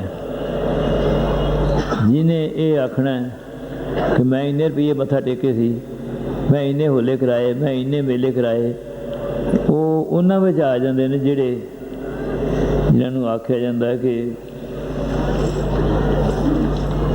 ਤੀਰਥ ਵਰਤ ਅਰ ਦਾਨ ਕਰ, ਮਨ ਮੈਂ ਤਰੈ ਗੁਮਾਨ, ਨਾਨਕ ਨੇ ਫਲ ਜਾਤ ਤੇ ਜੋ ਕੁੰਚੇ ਇਸ਼ਨਾਨ। ਜਿਸ ਤਰ੍ਹਾਂ ਹਾਥੀ ਦਾ ਇਸ਼ਨਾਨ, ਹਾਥੀ ਦਾ ਇਸ਼ਨਾਨ ਕੀ ਹੈ? ਬੰਦੇ ਇਸ਼ਨਾਨ ਕਰਦੇ ਨੇ, ਮਿੱਟੀ ਲੱਗ ਜਾਂਦੀ ਉਹਨਾਂ ਨੂੰ, ਉਹ ਇਸ਼ਨਾਨ ਕਰਕੇ ਮਿੱਟੀ ਲਾ ਲੈਂਦੇ ਨੇ। ਪਰ ਹਾਥੀ ਦਾ ਕੰਮ ਇਹ ਹੈ ਕਿ ਪਹਿਲੋਂ ਜਾ ਕੇ ਪਾਣੀ ਪਾਏਗਾ ਪਿੰਡੇ 'ਤੇ ਪਾਣੀ ਪਾ ਕੇ ਉੱਤੇ ਮਿੱਟੀ ਸੁੱਟੇਗਾ। ਇਸ ਤਰ੍ਹਾਂ ਦੀ ਹਾਲਤ ਹੋ ਜਾਂਦੀ ਹੈ, ਜਿਹੜੀ ਜੰਮ ਜਾਵੇ ਮਿੱਟੀ ਲਵੇ ਨਾ ਛੇਤੀ। ਇੱਥੇ ਅਸੀਂ ਸੇਵਾ ਕਰਨ ਵਾਸਤੇ ਆਉਂਦੇ ਹਾਂ। ਜਿਸ ਤਰ੍ਹਾਂ ਤੁਹਾਨੂੰ ਪਤਾ ਹੈ ਵਿੱਦਿਅਕ ਜਥੇ ਵਾਲਿਆਂ ਨੇ ਪਿਛਲੇ ਮੇਲੇ 'ਤੇ ਵੀ ਬਹੁਤ ਸੇਵਾ ਕੀਤੀ ਸੀ। ਉੱਥੇ ਨਹਿਰ 'ਤੇ ਪੁਲੀ ਵੀ ਬਣਾ ਦਿੱਤੀ। ਹੋਰ ਕੋਈ ਵੀ ਕੰਮ ਹੋਏ ਉਹਨਾਂ ਨੂੰ ਆਖਣਾ ਨਹੀਂ ਪੈਂਦਾ। ਕਈ ਸਰੀਰ ਤੇ ਆਉਂਦੇ ਜੀ ਮੈਨੂੰ ਹੁਕਮ ਨਹੀਂ ਹੋਇਆ, ਪਰ ਕਈ ਜਿਹੜੇ ਨੇ ਉਹ ਆਪਣੇ ਆਪ ਕਰਦੇ ਨੇ, ਉਹ ਬੜੇ ਧੰਨ ਨੇ। ਵਿਦਿਅਕ ਜਥੇ ਵਾਲੇ ਇੱਥੇ ਖਾਸ ਕਰਕੇ ਇਲਨਾਬਾਦ ਵਾਲੇ, ਉਹਨਾਂ ਨੇ ਬਹੁਤ ਸੇਵਾ ਕੀਤੀ ਹੈ। ਅਤੇ ਉਹ ਸੇਵਾਦਾਰ ਜਿਹੜੇ ਨੇ ਦਸਵੰਧ ਜੀ ਪੂਰਾ ਹਿੱਸਾ ਪਾਉਂਦੇ ਨੇ। ਦਸਵੰਧ ਚੰਗੀ ਤਰ੍ਹਾਂ ਦਿਆ ਕਰੋ ਤਾਂ ਕਿ ਉਹ ਜਿਹੜੇ ਪੈਸੇ ਨੇ ਸਾਡੇ, ਉਹ ਸਿਨੇਮੇ 'ਤੇ ਨਾ ਲੱਗਣ, ਵਕੀਲਾਂ 'ਤੇ ਨਾ ਲੱਗਣ, ਹੋਰ ਕਿਸੇ ਕੰਮ 'ਤੇ, ਗਲਤ ਕੰਮ 'ਤੇ ਨਾ ਲੱਗਣ, ਸਤਿਗੁਰੂ ਵਾਲੇ ਪਾਸੇ ਜਾਣ। ਉਹ ਅਤੇ ਇੱਕ 1.25 ਲੱਖ ਪਾਠ ਜਿਹੜੇ ਪਹਿਲੇ ਸ਼ੁਰੂ ਕੀਤੇ ਸਨ, ਉਹ ਪਾਠ ਸੰਪੂਰਨ ਹੋ ਕੇ ਸਤਿਗੁਰਾਂ ਦੀ ਕਿਰਪਾ ਨਾਲ ਦੂਸਰੇ ਜਿਹੜੇ ਪਾਠ 1.25 ਲੱਖ ਸ਼ੁਰੂ ਕੀਤੇ ਨੇ, ਉਹਨਾਂ 'ਚੋਂ 5ਵਾਂ ਕੋਈ ਹਿੱਸਾ ਹੋ ਗਏ ਨੇ, ਬਾਕੀ ਚੱਲਦੇ ਨੇ। ਉਹਨਾਂ ਵਿੱਚ ਹਿੱਸਾ ਪਾਓ, ਤਗੜੇ ਹੋ ਗਏ। ਪ੍ਰਬੰਧਕਾਂ ਨੂੰ ਆਪਣੇ ਆਪਣੇ ਪਾਠ ਲਿਖਾਓ। ਪਾਠ ਕਰਨੇ ਕਾਹਦੇ ਵਾਸਤੇ ਨੇ? ਇਸ ਵਾਸਤੇ ਨਹੀਂ ਕਰਨੇ ਕਿ ਮੇਰੇ ਘਰ ਪੁੱਤਰ ਜੰਮ ਪਏ, ਮੈਨੂੰ ਪੈਸੇ ਮਿਲ ਜਾਣ, ਮੇਰੀ ਸ਼ੋਭਾ ਲੋਕ ਕਰਨ। ਇਸ ਵਾਸਤੇ ਕਰਨੇ ਨੇ ਕਿ ਸਤਿਗੁਰੂ ਰਾਮ ਸਿੰਘ ਦੇ ਦਰਸ਼ਨ ਹੋਣ ਅਤੇ ਸਾਰੀ ਦੁਨੀਆ ਦੇ ਧਰਮ ਵਰਤੇ, ਜਿਹੜੀਆਂ ਦੁੱਖ ਤਕਲੀਫਾਂ ਨੇ ਸਾਡੀਆਂ, ਉਹ ਹਟ ਜਾਣ। ਸਦਾ ਸੁਖ ਮਨ ਵਸੈ, ਦੁੱਖ ਸੰਸਾਰਾ ਖੋਵੈ, ਗੁਰ ਨਵਨਿਤ ਦਰਿਆਓ, ਜਨਮ ਹਮ ਕਾਲਖਤ ਹੋਵੈ। ਅਤੇ ਇੱਕ ਮੈਂ ਇੱਥੇ ਅਰਜ਼ ਕਰਦਿਆਂ ਵੀ ਹੁਣ ਡੇਰੇ ਉੱਥੇ ਮੇਰੇ ਕੋਲ ਆਉਣ ਦੀ ਖੇਚਲ ਨਾ ਕਰੋ। ਜਿਨ੍ਹਾਂ ਨੇ ਜਾਣਾ ਹੈ ਉਹਨਾਂ ਨੂੰ ਖੁਸ਼ੀਆਂ ਨੇ ਸਤਿਗੁਰਾਂ ਦੀਆਂ, ਅਤੇ ਉਹਨਾਂ ਨੇ ਹੋਲੇ ਦੇ ਪਰਬ 'ਤੇ ਆ ਕੇ ਦਰਸ਼ਨ ਕੀਤੇ ਨੇ, ਸਾਧ ਸੰਗਤ ਵਾਂਗ ਕੀਤੇ ਨੇ। ਅਤੇ ਉਹ ਪੰਡਿਤ ਜੀ ਕਈ ਵਾਰੀ ਆਉਂਦੇ ਹੁੰਦੇ ਨੇ, ਕਈ ਆਦਮੀ ਇਹ ਸੁੱਖਣਾ ਸੁੱਖ ਕੇ ਆਉਂਦੇ ਨੇ ਵੀ ਮੈਂ ਉੱਥੇ ਮੇਲੇ ਜਾਵਾਂ ਅਤੇ ਇੰਨੀਆਂ ਜੁੱਤੀਆਂ ਚੁੱਕ ਲਵਾਂ। ਪਰ ਉਹ ਜੋ ਸਤਿਗੁਰਾਂ 'ਚ ਜਾਏ, ਕਿਸੇ ਦੇ ਮਨ 'ਚ ਜਿਤ ਕੋ ਲਾਇਆ ਤਿਤ ਹੀ ਲਾਗਾ, ਤੈਸੇ ਕਰਮ ਕਮਾਵੇ। ਮੈਂ ਕੱਲ੍ਹ ਵੀ ਅਰਜ਼ ਕੀਤੀ ਸੀ, ਮੈਂ ਫਿਰ ਤੁਹਾਨੂੰ ਅਰਜ਼ ਕਰਦਾ ਬਈ ਪਿਛਲੇ ਚੰਗੇ ਕਰਮਾਂ ਦਾ ਫਲ ਹੈ ਕਿ ਸਾਨੂੰ ਮਨੁੱਖ ਜਨਮ ਮਿਲਿਆ। ਮੈਂ ਅੱਗੇ ਕਈ ਵਾਰੀ ਆਖਿਆ ਵੀ ਆਦਮੀ ਇਸ ਤਰ੍ਹਾਂ ਨਹੀਂ ਵੀ ਮਾਤਾ ਪਿਤਾ ਦੇ ਸੰਗ ਨਾਲ ਬੱਚੇ ਪੈਦਾ ਹੋ ਗਏ, ਇਹ ਭੁਲੇਖਾ ਹੈ। ਮਾਧਵੇ ਕਿਆ ਕਹੀਏ ਭ੍ਰਮ ਐਸਾ, ਜੈਸਾ ਮਾਨੀਆ ਹੋਏ ਨਾ ਤੈਸਾ। ਇਸ ਗੱਲ ਨੂੰ ਕੋਈ ਬੰਧਨ ਵਿੱਚ ਨਹੀਂ ਲਿਆ ਸਕਿਆ ਅਜੇ ਤੱਕ ਕਿ ਇੰਨੇ ਬੰਦੇ ਹੋਣ, ਇੰਨੀਆਂ ਔਰਤਾਂ ਹੋਣ, ਇੰਨੀਆਂ ਗਾਈਆਂ ਹੋਣ, ਇੰਨੇ ਬੈਲ ਹੋਣ, ਇੰਨੇ ਕਾਂ ਹੋਣ, ਇੰਨੀਆਂ ਚਿੜੀਆਂ ਹੋਣ। ਇਹ ਸਭ ਅਕਾਲ ਪੁਰਖ ਨੇ ਆਪਣੇ ਹੱਥ ਵੱਸ ਵਿੱਚ ਰੱਖਿਆ ਹੈ। ਐਸੀ ਰਚਨਾ ਹੈ, ਜਦੋਂ ਬੱਚਾ ਪੈਦਾ ਹੁੰਦਾ ਉਹਦੇ ਅੰਦਰ ਸਾਰੇ ਦੇ ਸਾਰੇ ਜਿਹੜੇ ਹਥਿਆਰ ਨੇ, ਵੇਖਣ ਦੇ, ਹਿੱਲਣ ਦੇ, ਕੰਮ ਕਰਨ ਦੇ, ਸੋਚਣ ਦੇ, ਸਾਰੇ ਦੇ ਸਾਰੇ ਉਹਦੇ ਅੰਦਰ ਪੂਰੀ ਤਰ੍ਹਾਂ ਬਣ ਜਾਂਦੇ ਨੇ। ਉਹ ਵੱਧਦੀ ਉਮਰ ਦੇ ਹਿਸਾਬ ਨਾਲ ਉਸ ਤਰ੍ਹਾਂ ਹੀ ਉਹ ਵਿਕਸਿਤ ਹੁੰਦੇ ਨੇ। ਸੋ ਇੱਥੇ ਅਸੀਂ ਇਸ ਵਾਸਤੇ ਆਉਂਦੇ ਹਾਂ ਕਿ ਅਸਾਂ ਇਹ ਸੰਸਾਰ ਤੋਂ ਜਦੋਂ ਜਾਣਾ ਹੈ ਉਦੋਂ ਸਾਨੂੰ ਚੰਗਾ ਥਾਂ ਮਿਲੇ। ਪਰ ਇੱਥੇ ਬੈਠ ਕੇ ਉਸ ਚੰਗੇ ਥਾਂ ਜਾਣ ਵਾਸਤੇ ਜਿਹੜੇ ਕੰਮ ਨੇ ਉਹ ਨਹੀਂ ਹੁੰਦੇ, ਜਿਹੜੇ ਉਸ ਜਾਣ ਵਾਲੇ ਥਾਂ 'ਚ ਰੁਕਾਵਟ ਪਾਉਂਦੇ ਨੇ ਉਹ ਕੰਮ ਹੁੰਦੇ ਨੇ। ਜਿਹੜੀ ਉਲਟ ਚੀਜ਼ ਹੈ ਉਹ ਸਾਡੇ ਮਨ ਵਿੱਚ ਵੱਸਦੀ ਹੈ। ਜੋ ਪਰਾਇਓ ਸੋਈ ਆਪਣਾ, ਜੋ ਤਜ ਛੋਡਣ ਤਿਸ ਸਿਓ ਮਨ ਰਚਨਾ। ਕਹੋ ਗੁਸਾਈ ਮਿਲਿਆ ਕੇ, ਜੋ ਵਿਵਰਜਿਤ ਤਿਸ ਸਿਓ ਨੇ। ਝੂਠ ਬਾਤ ਸਾ ਸੱਚ ਕਰ ਜਾਤੀ, ਸੱਚ ਹੋਵਨ ਮਨ ਲੱਗਾ ਨਾ ਰਾਤੀ। ਬਾਵੈ ਮਾਰਗ ਟੇਢਾ ਚੱਲਣਾ। ਜਿਹੜੇ ਟੇਢੇ ਮਾਰਗ ਚੱਲਦੇ ਨੇ ਨਾ, ਉਹ ਕਹਿੰਦੇ ਨੇ ਅਸੀਂ ਸਿੱਧੇ ਰਾਹ ਚੱਲਦੇ ਹਾਂ। ਤੁਸੀਂ ਆਮ ਵੇਖੋ, ਤੁਸੀਂ ਜਿਹੜੀ ਪੱਗ ਸਿੱਧੀ ਹੈ ਨਾ, ਇਹਨੂੰ ਪੁੱਠੀ ਜਾਂਦੇ ਨੇ। ਇਹ ਪੱਗ ਕੁੱਕਿਆਂ ਦੀ ਨਹੀਂ, ਇਹ ਪੱਗ ਗੁਰੂ ਨਾਨਕ, ਗੁਰੂ ਗੋਬਿੰਦ ਸਿੰਘ, ਪੰਜਾਂ ਪਿਆਰਿਆਂ ਦੀ, ਸਾਰਿਆਂ ਦੀ ਸ਼ਕਲਾਂ ਵੇਖੋ। ਪਰ ਇਸ ਪੱਗ ਨੂੰ ਆਂਦੇ ਨੇ ਪੁੱਠੀ ਹੈ। ਜਿਹੜੀ ਪੱਗ ਗੁੱਠ ਵਾਲੀ ਬੰਨ੍ਹਦੇ ਨੂੰ ਆਂਦੇ ਨੇ ਸਿੱਧੀ ਹੈ। ਮੇਰਾ ਕਹਿਣ ਦਾ ਮਤਲਬ ਇਹ ਵੀ ਜਿਹੜੇ ਟੇਢੇ ਚੱਲਣ ਵਾਲੇ ਨੇ ਨਾ, ਉਹ ਆਪਣੇ ਆਪ ਨੂੰ ਸਿੱਧਾ ਆਖਦੇ ਨੇ। ਪਾਪ ਬੁਰਾ ਪਾਪੀ ਕੋ ਪਿਆਰਾ, ਉਹਨਾਂ ਨੂੰ ਚੰਗਾ ਲੱਗਦਾ। ਬਾਵਾ ਮਾਰਗ ਟੇਢਾ ਚੱਲਣਾ, ਸਿੱਧਾ ਛੋੜ ਅਪੂਠਾ ਬੁਣਨਾ। ਇਸ ਕਰਕੇ ਸਾਡੇ ਜਾਣ ਰਾਹ ਦੇ ਵਿੱਚ ਜਿੱਥੇ ਅਸਾਂ ਜਾਣਾ ਰੁਕਾਵਟ ਪੈਂਦੀ ਹੈ। ਸਾਡਾ ਨਾਂ ਨਾਮਧਾਰੀ ਹੈ, ਪਰ ਆਪਣੇ ਮਨ ਨਾਲ ਸੋਚ ਕੇ ਵੇਖੋ ਵੀ ਅਸੀਂ ਨਾਮ ਕਿੰਨਾ ਕੁ ਜਪਦੇ ਹਾਂ। ਇਹ ਠੀਕ ਹੈ, ਲੋਕਾਂ ਨਾਲੋਂ ਸਾਡਾ ਬੜਾ ਫਰਕ ਹੈ। ਇਹ ਕਿਰਪਾ ਸਤਿਗੁਰਾਂ ਦੀ ਆ ਕਿ ਜਿਹੜਾ ਜਪ ਪ੍ਰਯੋਗ ਅਸੀਂ 40 ਦਿਨ ਪਹਿਲੋਂ ਕਰਦੇ ਸਾਂ, ਹੁਣ ਸਤਿਗੁਰਾਂ ਦੀ ਕਿਰਪਾ ਨਾਲ ਉਹ ਸਾਰਾ ਸਾਲ ਚੱਲਦਾ। ਭੈਣੀ ਸਾਹਿਬ ਚੱਲਦਾ, ਕੁਛ ਪਿੰਡਾਂ ਵਿੱਚ ਚੱਲਦਾ ਇੱਥੇ। ਇਸ ਤੋਂ ਇਲਾਵਾ ਪੱਛਮੀ ਦੇਸ਼ਾਂ ਵਿੱਚ ਜਿੱਥੇ ਪ੍ਰਵਾਹ ਚੱਲਦਾ ਲਾਲਚ ਦਾ, ਈਰਖਾ ਦਾ, ਦੁਆਇਸ਼ ਦਾ, ਮਾੜੀਆਂ ਚੀਜ਼ਾਂ ਦਾ, ਉੱਥੇ ਸਤਿਗੁਰਾਂ ਦੀ ਕਿਰਪਾ ਨਾਲ ਇੰਗਲੈਂਡ ਦੇ ਵਿੱਚ ਸਾਊਥ ਹਾਲ, ਬਰਮਿੰਗਮ, ਮੈਨੂੰ ਪਤਾ ਨਹੀਂ ਸਾਰੇ ਸ਼ਹਿਰਾਂ ਦਾ, ਲੀਡਸ ਅਤੇ ਇੱਕ ਹੋਰ ਸ਼ਹਿਰ ਕੁਇੰਟਰੀ ਸ਼ਹਿਰ, ਇਹ ਤੋਂ ਬਿਨਾਂ ਸਾਰੇ ਸ਼ਹਿਰਾਂ 'ਚ ਉੱਥੇ ਰੋਜ਼ ਕੋਈ ਸਵੇਰੇ ਤੜਕੇ 2 ਤੋਂ 4 ਤੱਕ, ਕੋਈ 4 ਤੋਂ 6 ਤੱਕ ਉੱਥੇ ਨਾਮ ਸਿਮਰਨ ਚੱਲਦਾ। ਮੈਂ ਜਿਹੜੀ ਗੱਲ ਕਰ ਰਿਹਾ ਨਾ, ਇਹਦਾ ਮਤਲਬ ਇਹ ਨਹੀਂ ਕਿ ਸਾਡੀ ਬੜੀ ਬਹਾਦਰੀ ਹੈ, ਸਿਰਫ ਇਸ ਵਾਸਤੇ ਕਿ ਦੂਜੇ ਲੋਕਾਂ ਨੂੰ ਵੀ ਉਤਸ਼ਾਹ ਮਿਲੇ ਅਤੇ ਉਹ ਵੀ ਇਹ ਕਰਨਾ ਸ਼ੁਰੂ ਕਰ ਦੇਣ। ਅਤੇ ਕੈਨੇਡਾ ਵਿੱਚ ਚੱਲਦਾ, ਉਹਨਾਂ ਪੱਛਮੀ ਦੇਸ਼ਾਂ 'ਚ ਜਿੱਥੋਂ ਇਸ ਨਾਮ ਦੇ, ਬਾਣੀ ਦੇ, ਆਸ਼ੇ ਦੇ ਵਿਰੁੱਧ ਫੁਹਾਰੇ ਚੱਲਦੇ ਨੇ, ਉਹਨਾਂ ਦੇਸ਼ਾਂ 'ਚ ਸਤਿਗੁਰਾਂ ਦੀ ਕਿਰਪਾ ਨਾਲ ਇਹ ਨਾਮ ਸਿਮਰਨ ਚੱਲਦਾ। ਅਤੇ ਤੁਸੀਂ ਇਹ ਵੇਖੋ ਵੀ ਸਾਡੇ ਇੱਥੇ ਕਿੰਨੇ ਪਿੰਡ ਨੇ। ਇਹ ਕੋਸ਼ਿਸ਼ ਕਰੋ ਹਰ ਪਿੰਡ ਦੇ ਵਿੱਚ ਇੱਕ ਵਰਨੀ ਚਾਲੂ ਹੋਵੇ, ਹਰ ਪਿੰਡ ਦੇ ਵਿੱਚ ਰੋਜ਼ ਤੜਕੇ ਉੱਠ ਕੇ 2 ਤੋਂ 6 ਵਜੇ ਤੱਕ 4 ਘੰਟੇ ਸਵੇਰੇ ਨਾਮ ਸਿਮਰਨ ਕੀਤਾ ਜਾਇਆ ਕਰੇ, ਸ਼ਾਮ ਨੂੰ ਵੱਖਰਾ ਕੀਤਾ ਜਾਵੇ। ਪੈਸੇ ਕਮਾਉਣ ਵਾਸਤੇ ਅਮਰੀਕਾ ਵਿੱਚ ਇੱਕ ਆਦਮੀ ਦਾ ਮੈਨੂੰ ਪਤਾ ਲੱਗਾ ਭਈ ਉਹ 16 ਘੰਟੇ ਕੰਮ ਕਰਦਾ ਪੈਸੇ ਕਮਾਉਣ ਵਾਸਤੇ। ਪਰ ਜਿਹੜੇ ਨਾਮ ਸਿਮਰਨ ਵਾਲੇ ਨੇ, ਇੱਕ ਸੰਤ ਪ੍ਰੀਤਮ ਸਿੰਘ ਹੋਰੀ ਨੇ ਸ਼ੰਕਰ ਤੋਂ, ਨੈਰੋਬੀ ਰਹਿੰਦੇ ਸਨ, ਉੱਥੇ ਆਪਣਾ ਇਲੈਕਟ੍ਰੀਸ਼ੀਅਨ ਦੀ ਦੁਕਾਨ ਕੰਮ ਕਰਦੇ ਸਨ, ਵਿਹਾਰ ਕਰਦੇ ਸਨ। ਸਾਡੀ ਸੰਗਤ ਦੇ ਉਹ ਮੇਰੇ ਖਿਆਲ ਖਜ਼ਾਨਚੀ ਸਨ। ਅਤੇ ਉਹਨਾਂ ਨੇ ਮੈਨੂੰ ਆਖਿਆ ਵੀ ਮੈਂ ਨਾ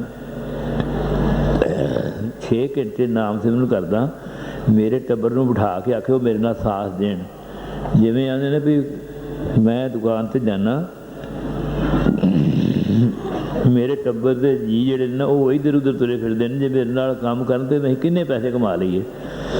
ਪਰ ਉਹਨਾਂ ਨੇ ਉਸ ਧਨ ਵਾਸਤੇ ਆਖਿਆ ਜਿਹਦੇ ਵਾਸਤੇ ਲਿਖਿਆ ਨਾਮ ਧਨ ਜਿਸ ਜਨ ਕੈ ਪਾਲੈ ਸੋਈ ਪੂਰਾ ਸਾਹਾ।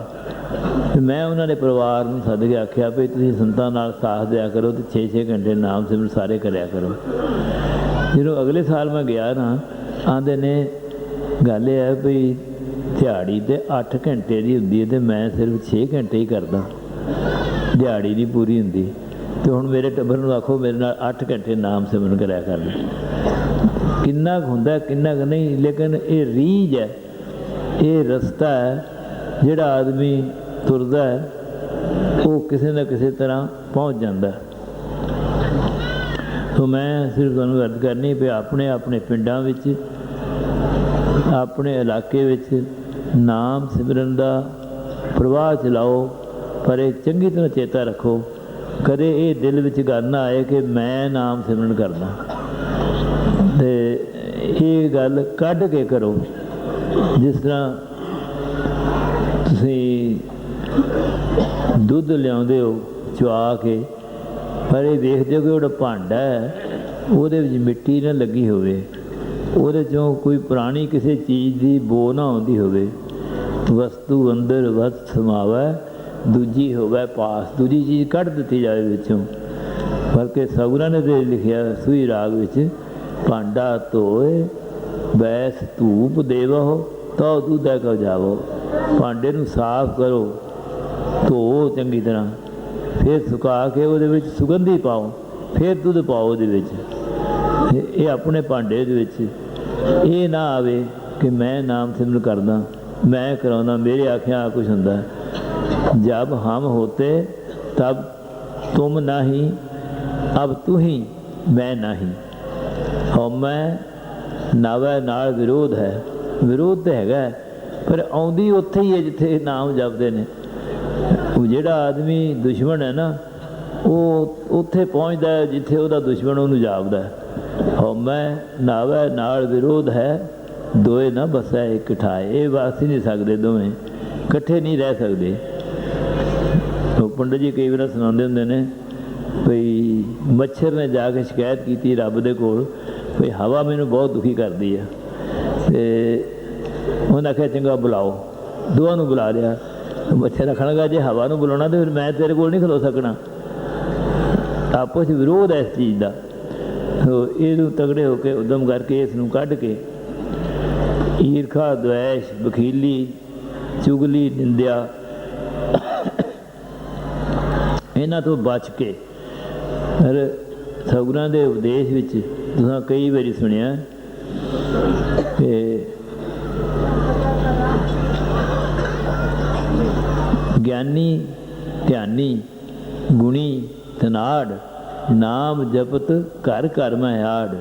ਨਾਮ ਜਪਣ ਵਾਲਿਆਂ ਦੇ ਸਤਿਗੁਰੂ ਰਾਮ ਸਿੰਘ ਨੇ ਹੁਕਮਨਾਮੇ ਵਿੱਚ ਲਿਖਿਆ, ਉਹਨਾਂ ਨਾਲ ਆਡਾ ਕਦੇ ਸੋ ਪੁੱਜ ਕੇ ਕੀਤਾ। ਸਤਿਗੁਰਾਂ ਨੇ ਲਿਖਿਆ ਇਸ ਤਰ੍ਹਾਂ।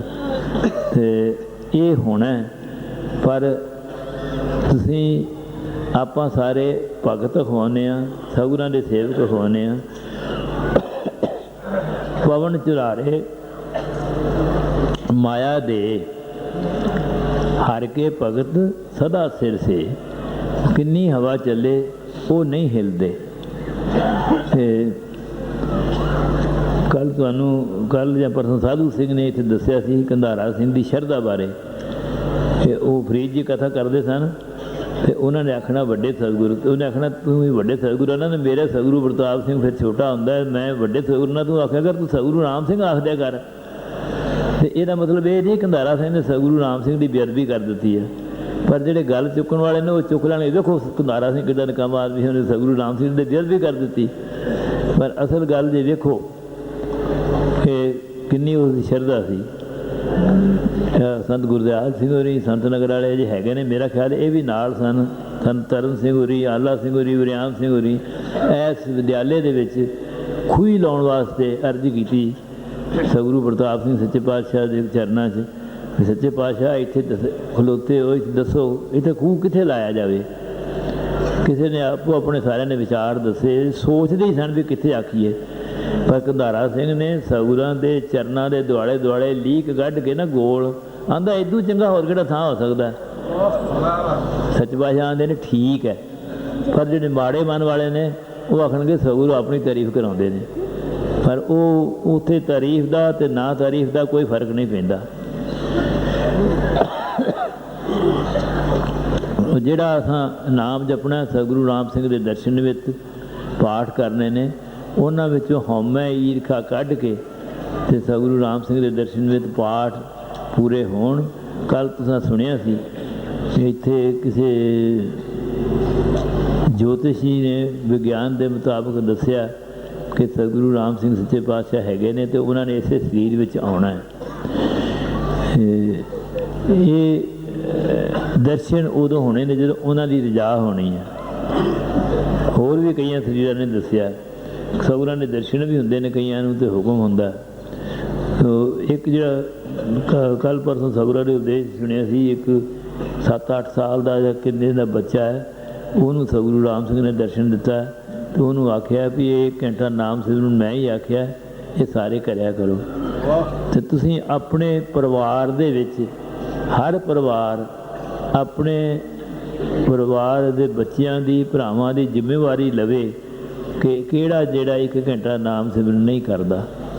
ਜਦੋਂ ਤੁਸੀਂ ਘਰ ਵਿੱਚ ਵਿਹਾਰ ਕਰਦੇ ਹੋ, ਇੱਕ ਬੰਦਾ ਵਿਹਾਰ ਕਰਦਾ, ਦੂਜਾ ਵਿਹਲਾ ਬਹਿ ਨਹੀਂ ਜਾਂਦਾ, ਤੈਨੂੰ ਮੈਂ ਪੈਸੇ ਨਹੀਂ ਦੇਣੇ, ਤੂੰ ਮੇਰੇ ਨਾਲ ਜਾਂਦਾ ਨਹੀਂ ਕੰਮ ਕਰਨ ਵਾਸਤੇ। ਤੁਸੀਂ ਉਹਨੂੰ ਆਖੋ ਵੀ ਤੁਸੀਂ ਸਾਰੇ 1 ਘੰਟਾ ਨਾਮ ਸਿਮਰਨ ਇੱਕ ਵਕਤ ਮੁਕਰਰ ਕਰੋ, ਸ਼ਾਮ ਨੂੰ 6 ਤੋਂ 7 ਤੱਕ ਕਰੋ, 7 ਤੋਂ 8 ਤੱਕ ਕਰੋ, ਕਿਸੇ ਵੇਲੇ ਕਰੋ।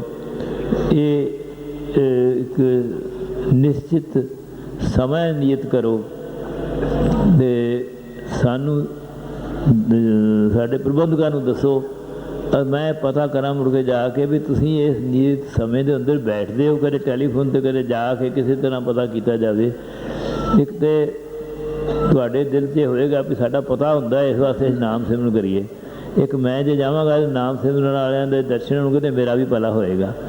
ਸੋ ਮੈਂ ਜਿਹੜੀਆਂ ਗੱਲਾਂ ਤੁਹਾਨੂੰ ਆਖੀਆਂ ਨੇ ਸਤਿਗੁਰਾਂ ਦੇ ਚਰਨਾਂ 'ਚ ਅਰਦਾਸ ਕਰੋ ਮੈਂ ਵੀ ਇਹਨਾਂ 'ਤੇ ਚੱਲ ਸਕਾਂ, ਸਤਿਗੁਰੂ ਰਾਮ ਸਿੰਘ ਦੇ ਦਰਸ਼ਨ ਹੋਣ ਤਾਂ ਕਿ ਇਸ ਦੁਨੀਆ ਦਾ ਅਤੇ ਅੱਗੇ ਜਾ ਕੇ ਨਿਸਤਾਰਾ ਹੋ ਸਕੇ। ਸੋ ਮੈਂ ਇਹੋ ਹੀ ਅਰਜ਼ ਕਰਕੇ ਤੁਹਾਡੇ ਕੋਲੋਂ ਆਗਿਆ ਲਵਾਂਗਾ। ਸਤਿ ਸ਼੍ਰੀ ਅਕਾਲ।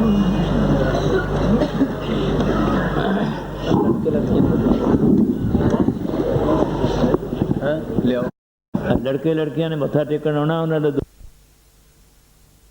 ਕੋਈ ਸਤਿਗੁਰਾਂ ਦੇ ਦਰਬਾਰ 'ਚ ਸਾਡੀ ਇਸ ਗੱਲ ਦੀ ਮਨਜ਼ੂਰੀ ਨਹੀਂ ਹੈ। ਚੇਤਾ ਰੱਖਿਆ ਬਾਰੇ ਹੋਲੇ ਬਾਰੇ ਜਿਨ੍ਹਾਂ ਨੇ ਆਖਿਆ ਉਹਨਾਂ ਨੂੰ ਅਸੂ ਦੇ ਮੇਲੇ 'ਤੇ ਦੱਸਿਆ ਜਾਵੇਗਾ।